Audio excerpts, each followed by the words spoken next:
ముందుగా రాష్ట్ర ప్రజలకు కానీ లేకపోతే కేంద్ర ప్రభుత్వానికి కానీ లేకపోతే దేశంలో ఉన్నటువంటి వివిధ ప్రముఖమైనటువంటి వ్యక్తులకు కానీ ముందుగా మా వైపు నుంచి ఒక చిన్న డిమాండ్ మీకు తెలియజేస్తున్నాను. అందులో మొట్టమొదటిది ఏంటంటే అజిత్ పవార్ గారి మరణం 28 జనవరి 2026న మహారాష్ట్రలోని బారామతి ఎయిర్పోర్ట్లో జరిగింది. ఈ హెలికాప్టర్ ప్రమాదం జరిగిన తర్వాత సాధారణంగానే ఇదేదో నార్మల్ ప్రమాదంగానే భావించారు. తర్వాత వారి కుటుంబ సభ్యులు రోహిత్ పవార్ గారు కొన్ని ఆధారాలను తీసుకొస్తూ ప్రధానంగా ఇందులో కేంద్ర ప్రభుత్వంలో కీలక భాగస్వామిగా ఉన్నటువంటి చంద్రబాబు నాయుడు గారి సతీమణి భువనేశ్వర్ గారు, చంద్రబాబు నాయుడు గారి కోడలైనటువంటి నారా భువనేశ్వర్ గారు కీలక పాత్ర పోషిస్తూ డైరెక్టర్గా ఉన్నటువంటి హెరిటేజ్ ఫిన్లీజ్ లిమిటెడ్ అనేటువంటి సంస్థ విఎస్ఆర్ వెంచర్స్ ప్రైవేట్ లిమిటెడ్ అనేటువంటి, అంటే ఏదైతే ఆ ప్రమాదం జరిగినటువంటి ఆ కంపెనీ, ఆ విమానానికి చెందినటువంటి కంపెనీకి వీరు ఫైనాన్సర్స్ అని, వీరి మధ్య ఆర్థిక లావాదేవీలు జరుగుతున్నాయని రోహిత్ పవార్ గారు చెప్పిన తరువాత భారతదేశంలో ఉన్నటువంటి ప్రముఖులు కానీ లేకపోతే మరొకరైనా కానీ ఎవరైనా కానీ మొట్టమొదటి డిమాండ్ ఏంటంటే చంద్రబాబు నాయుడు గారికి జరిగినటువంటి ప్రమాదానికి ఏదో ఒక సంబంధం ఉందని మేమేం అనట్లా. నేరుగా విఎస్ఆర్ వెంచర్స్కి మీకు ప్రమాదం ఉందని, సంబంధం ఉందని కీలకమైనటువంటి డాక్యుమెంట్స్తో రోహిత్ పవార్ గారు మీ పైన ఆరోపణలు చేసి ఇప్పటికీ సుమారుగా 3 రోజులు అయిన తర్వాత కూడా చంద్రబాబు నాయుడు గారు నిమ్మక నీరెత్తున్నాడు. కాబట్టి ఆంధ్రప్రదేశే కాదు యావత్ భారతదేశం నుండి మేము చేస్తున్నటువంటి మొట్టమొదటి డిమాండ్ ఏంటంటే చంద్రబాబు నాయుడు గారు మొట్టమొదటిగా కేంద్ర ప్రభుత్వం నుండి అతను వాలంటీర్గా బయటికి వచ్చి తీరాల్సిందే. కేంద్ర ప్రభుత్వం మంత్రివర్గం నుండి మీరు బయటికి రావాలి. ఎందుకంటే మీ పైన ఒక ఎంక్వైరీ జరిగి తీరాల్సిందే. ఎందుకు ఎంక్వైరీ జరిగి తీరాల్సిందే అనేటువంటి విషయాన్ని చెప్తున్నానంటే ఏవైతే రోహిత్ పవార్ గారు కూడా ఏం చెప్పారంటే ఈ ప్రిలిమినరీ ఎంక్వైరీ కోసం కేంద్ర విమానయాన శాఖ ఫిబ్రవరి 2, 2021 తేదీన ఒక 6 మెంబర్స్తో ఒక విచారణ కమిషన్ వేసింది. ఆ విచారణ కమిషన్లో కెప్టెన్ అపూర్వ అగర్వాల్, కెప్టెన్ లోకేష్ రాంపాల్ అనేటువంటి ఇద్దరికి కూడా ఈ ఎంక్వైరీ చేయడానికి వారికి ఎటువంటి అర్హతలు లేవు. కానీ విమానయాన శాఖ మంత్రి వారి యొక్క ఉద్దేశపూర్వకమైనటువంటి వేరే కోణంతోనే వీరిద్దరిని ఈ కమిటీలో పెట్టారు అని ఆయన చెప్పినటువంటి డాక్యుమెంట్ ఇది. కాబట్టి ఈరోజు మేము ఏమడుగుతున్నామంటే మిమ్మల్ని ఏమి కేంద్ర ప్రభుత్వానికి మద్దతు ఉపసంహరించమని అడగట్లా. కానీ మీరు కేంద్ర ప్రభుత్వం నుండి బయటికి రండి, మీ మంత్రుల చేత రాజీనామా చేపియండి.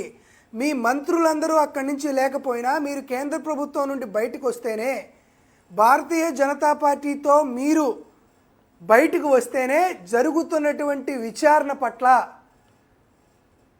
దానికి ఒక శాంటిటీ ఉంటుందని భారతదేశం మొత్తం వస్తున్నటువంటి ఒక డిమాండ్. ఈ డిమాండ్ని చంద్రబాబు నాయుడు గారు మొట్టమొదటిగా అంగీకరించాలి. దాంతోపాటు అజిత్ పవార్ గారి హెలికాప్టర్ ప్రమాదం జరిగిన తర్వాత ఇది వైఎస్ రాజశేఖర్ రెడ్డి గారి హెలికాప్టర్ ప్రమాదం కూడా ఇదే విధంగా జరిగింది అని యావత్ తెలుగు రాష్ట్ర ప్రజలందరూ భావిస్తున్నారు. దాంతోపాటు చంద్రబాబు నాయుడు గారు ఎప్పుడు కేంద్ర ప్రభుత్వంలో భాగస్వామిగా ఉన్నా కూడా ఆయన వ్యవసాయ శాఖ అడగడు, ఫైనాన్స్ శాఖ అడగడు, లేకపోతే ఎంఐయుడి అడగడు, లేకపోతే మరొకటి ఫైనాన్స్ లాంటి శాఖ అడగడు.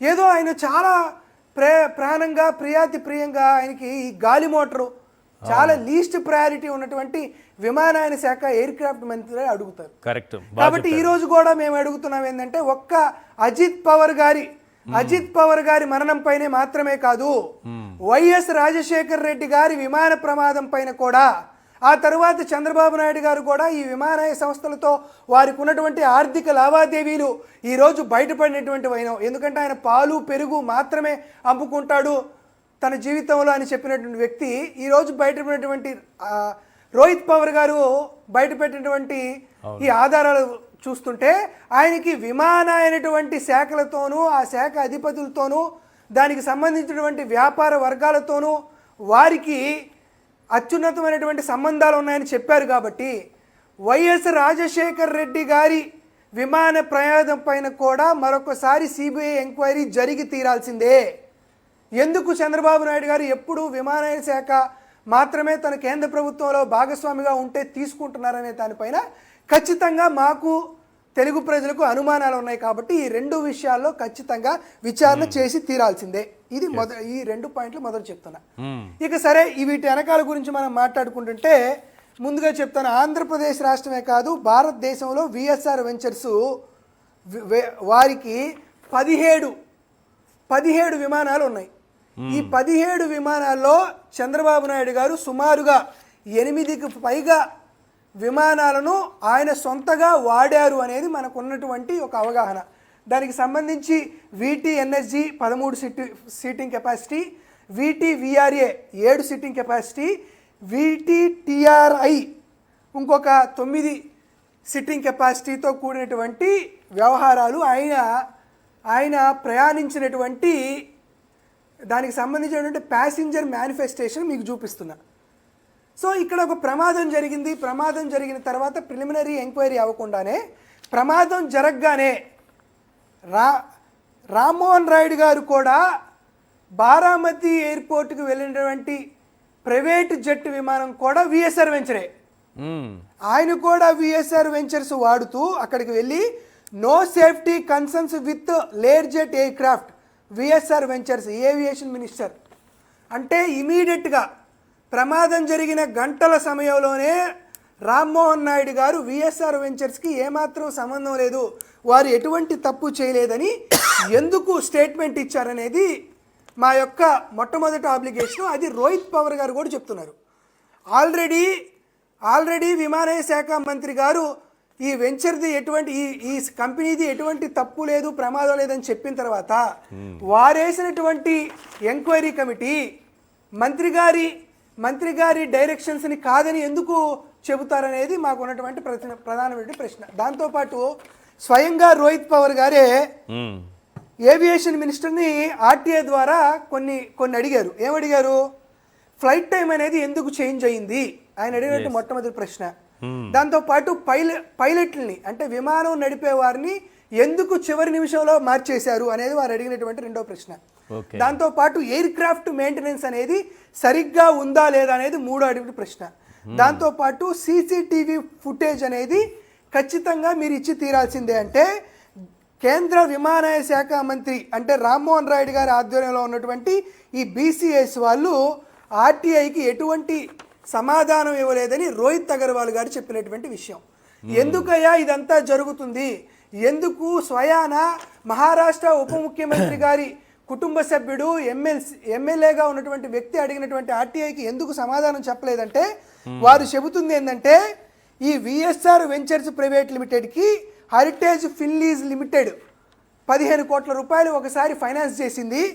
దాంతోపాటు వారికి ఎప్పుడు కావాలంటే అప్పుడు ఫైనాన్స్ ఇస్తామని అగ్రిమెంట్ కూడా జరిగిందని ఢిల్లీలో స్వయాన ప్రెస్ మీట్ పెట్టి చనిపోయినటువంటి దివంగత ఉప ముఖ్యమంత్రి అయినటువంటి అజిత్ పవార్ గారి నివాసంలో ఒక పెద్ద ప్రెస్ కాన్ఫరెన్స్ పెట్టి పవర్ పాయింట్ ప్రజెంటేషన్లో స్క్రీన్ మీద కూడా స్వయాన ఆంధ్రప్రదేశ్ రాష్ట్ర ముఖ్యమంత్రి గారి కుటుంబ సభ్యులైనటువంటి భువనేశ్వరి గారు, బ్రాహ్మణి గారు ఫోటోలు కూడా ప్రచురిస్తే ఈ రోజు కూడా నారావారి కుటుంబం స్పందించలా, ఈ రోజు కూడా హెరిటేజ్ సంస్థ స్పందించలా. హెరిటేజ్ సంస్థ ఢిల్లీ కోర్టుకు పోయి వైఎస్ఆర్ కాంగ్రెస్ పార్టీ శ్రేణుల పట్ల సుమారుగా 57 మంది మీద కేసులు పెట్టినటువంటి హెరిటేజ్ సంస్థ తమ తప్పు లేదని భావిస్తే ఎందుకు అజిత్ పవార్ గారి పైన కానీ వారి కుటుంబ సభ్యులు కానీ రోహిత్ పవార్ గారి పైన ఈరోజు ఎందుకు కేసు ఫైల్ చేయలేదు? మీ అందరిపైన అంటే ఈశ్వర్ గారి పైన, కొమ్మినేని గారి పైన, ఎంఆర్ పాషా గారి పైన వారు పరువు నష్ట దావా వేశారు కదా, ఎందుకు రోహిత్ పవార్ గారి మీద వేయలేదు? మీరు వెయ్యలేదు అని మీరు ఎందుకు వెనుకాడుతున్నారంటే ఇందులో నిజం ఉందని. ఇందులో ఎంతో కొంత నిజం ఉంది కాబట్టే మీరు రోహిత్ పవార్ గారి మాటలని మీరు ఖండించలేకపోతున్నారు. ఈరోజు నేను స్పష్టంగా అడుగుతున్నా, హోంమంత్రి గారు మీరు హెరిటేజ్ అధికార ప్రతినిధిగా మాట్లాడారు కదా, వారు అడుగుతున్నటువంటి పరిస్థితి 2019లో ఉన్నటువంటి ఎయిర్ క్రాఫ్ట్ 12 డిసెంబరు 2025 తేదీన సింగపూర్ నుండి ఢిల్లీ వచ్చింది. పర్మిషన్ రావడానికి గల కారణం నారా లోకేష్ గారు, రామ్మోహన్ నాయుడు గారు కానీ, రోహిత్ పవార్ గారు చెబుతున్నారు. ఇప్పుడు ఇక్కడ ఉన్నటువంటి అనిత గారు దీనికి మీరు ఎందుకు సమాధానం చెప్పలేకపోతున్నారు? స్వయానా మీరు చెప్తున్నటువంటి హెరిటేజ్ సంస్థకు సంబంధించినటువంటి అసోసియేట్ కంపెనీ పైన ఇంత ఆరోపణ చేస్తే అనిత గారు మీరు ఎందుకు మాట్లాడలేకపోతున్నారు? కుటుంబరావు గారు మీరు ఎందుకు మాట్లాడలేకపోతున్నారు? జగన్మోహన్ రెడ్డి గారి పైన అవాకులు చవాకులు పేస్తూ ట్విట్టర్లో ట్వీట్ చేసేటువంటి నారా లోకేష్ గారు అలియాస్ కేశవ గారు ఎందుకు రోహిత్ పవార్ గారి పైన మీరు వ్యాఖ్యలు చేయలేకపోతున్నారని మేము సేవలు చేస్తున్నాం. దాంతోపాటు ఏదైతే డీజీసీఏ వాళ్ళు ఒక రిపోర్ట్ ఇచ్చారు, ఏమిచ్చారు? ఏదైతే ప్రమాదం జరిగినటువంటి ఎయిర్ క్రాఫ్ట్ అనేది 4915 అవర్స్ మాత్రమే ఎయిర్ ట్రావెల్ చేయాలి. 500 గంటల సమయం ఎయిర్ క్రాఫ్ట్ బ్యాలెన్స్ ఉన్నప్పుడే ఆ ఎయిర్ క్రాఫ్ట్ తీసి పక్కన పెట్టేస్తారు. కానీ అజిత్ పవార్ గారు మృతి చెందినటువంటి, ప్రమాదం చెందినటువంటి ఈ ఎయిర్ క్రాఫ్ట్ అనేది దాని లైఫ్ టైం మిగిలి ఉంది కేవలం 85 గంటలు మాత్రమే. 85 గంటలు మాత్రమే ఉన్నటువంటి లైఫ్ టైం ఉన్నటువంటి విఎస్ఆర్ వెంచర్స్ ప్రైవేట్ లిమిటెడ్ సంబంధించినటువంటి విమానం గాల్లోకి ఎగిరిందంటే దానికి కారణం హెరిటేజ్ ఫిన్ లిమిటెడ్కి సంబంధించినటువంటి రిలేషన్షిప్ ఉంది కాబట్టి, ఆ లింక్ ఉంది కాబట్టే ఈ సంస్థకి మీరు ఎగరడానికి పర్మిషన్ ఇచ్చారు అనేటువంటి వైఖరి నెలకొంది. దాంతోపాటు కెప్టెన్ వికే సింగ్కి కెప్టెన్ కచోరో అనే అతను ఒక లేఖ రాశాడు. విఎస్ఆర్ వెంచర్స్ ప్రైవేట్ లిమిటెడ్లో సరైనటువంటి ప్రోటోకాల్ భావించడం లేదు, సరైనటువంటి పద్ధతులు పాటించడం లేదు.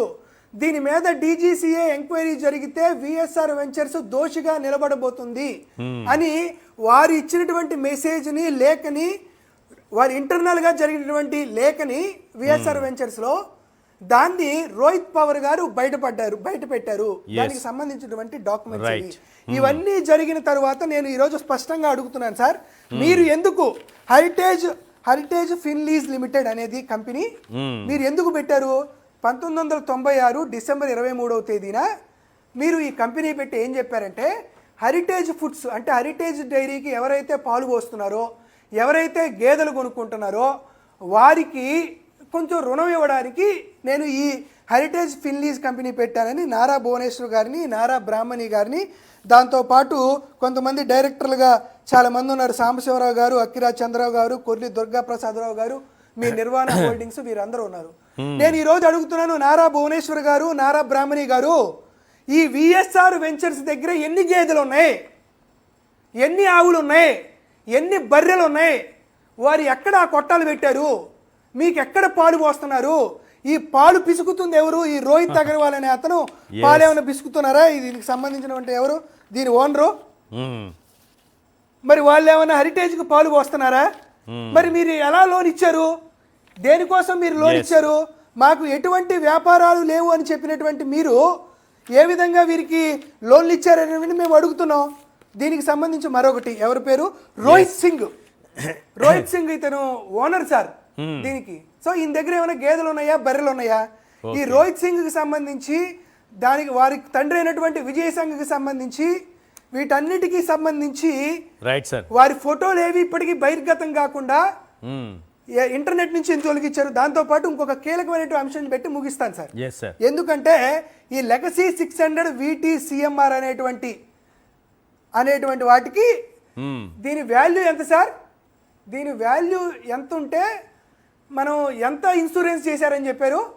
35 కోట్లు ఉంటే 265 కోట్లు చేశారు. 300 కోట్లు, 35 కోట్లు దాని వాల్యూ అయితే 260 కోట్లు చేశారు. ఓకే సార్, వీళ్ళు 2024 17th మార్చ్ అంటే చంద్రబాబు నాయుడు గారు ఇంకా ముఖ్యమంత్రి అవలా, రామ్మోహన్ నాయుడు గారు ఇంకా విమానయాన శాఖ మంత్రి అవలా, నారా లోకేష్ గారు ఇంకా డిఫాక్టో ముఖ్యమంత్రి అవలా, కానప్పుడు ఇదే విఎస్ఆర్ వెంచర్స్, ఇదే VT-CMR ఎంబ్రేస్ లెగసీ 600 2009 మోడల్కి వారు ఇన్సూరెన్స్ చేసింది 85 కోట్లకు మాత్రమే. వారు 17 మార్చి 2024 ICICI లాంబార్డ్ నుంచి ఇన్సూరెన్స్ చేశారు. VSR ventures private limited 7349/B10 Vishant Kunj New Delhi 110070. అంటే 2024లో చంద్రబాబు నాయుడు గారు ముఖ్యమంత్రి కాకముందు ఇదే మోడలు, ఇదే సంస్థ నుండి ప్రొడ్యూస్ అయినటువంటి విమానానికి 85 కోట్ల రూపాయలు ఇన్సూరెన్స్ చేసినటువంటి అదే సంస్థ ఎవరి ప్రోద్బలంతో, ఎవరి బ్యాక్ ఎండ్తో, ఎవరి కోసం అనుచిత లబ్ధి కోసం ఆ ఇన్సూరెన్స్ అనేది 200 కోట్ల రూపాయలకు పైగా చేశారు అనేది మా రెండో క్వశ్చన్. దాంతో పాటు దుర్మార్గంగా మిమ్మల్ని గెలిపించింది పవన్ కళ్యాణ్ గారే కదా. పవన్ కళ్యాణ్ గారికి ఏమో CJ2 aircraft Kakani enterprises funded by the Lingamaneni Ramesh, వారికేమో ఎయిర్ క్రాఫ్ట్ ఇస్తారు. వారికేమో బెల్ 412 నవయుగ గ్రూప్కు సంబంధించినటువంటి హెలికాప్టర్ ఇస్తారు. మీకు మాత్రం మీరు ఎవరైతే ఫైనాన్స్ చేసి వారినే ఇంక్లూడ్ చేసుకొని వారికే డబ్బులు చెల్లిస్తూ వారి డబ్బులే తిరిగి మీకు ఈఎంఐల రూపంలో, వడ్డీల రూపంలో వస్తుందంటే ఈ రోజు నేరుగా మీరు తిరుగుతున్నటువంటి ప్రతి గంటకి డబ్బులు చెల్లిస్తుంది ఆంధ్రప్రదేశ్ రాష్ట్ర ప్రజలు. వాటి యొక్క నిధి నుండి అనేది క్లియర్ కట్ గా అర్థం అవుతుంది. నేను ఈ రోజు నారా లోకేష్ గారు అడుగుతున్నారు, నారా లోకేష్ గారు మీకు దమ్ము ధైర్యం ఉంటే ఈ 20 నెలల్లో మీరు చేసేటువంటి వైఖరికి మీరు కట్టేటువంటి స్లిప్ లేదన్నా తీసుకురండి. అట్లా కాకుండా దీని గురించి మాట్లాడుకుంటా మీకు 24 గంటల పాటు టైం ఇస్తున్నాం. 24 గంటల్లో మీకు దమ్ముంటే, మీ తప్పు లేదంటే మీరు కానీ, మీ మాతృమూర్తి కానీ, లేకపోతే మీ సతీమణి కానీ ఎవరైనా సరే రోహిత్ పవర్ పైన పరువు నష్ట దావా వేసి నోటీసులు పంపించండి దమ్ముంటే. వారి పట్ల ఢిల్లీ కోర్టుకో, సుప్రీం కోర్టుకో, హైకోర్టుకో వెళ్ళండి.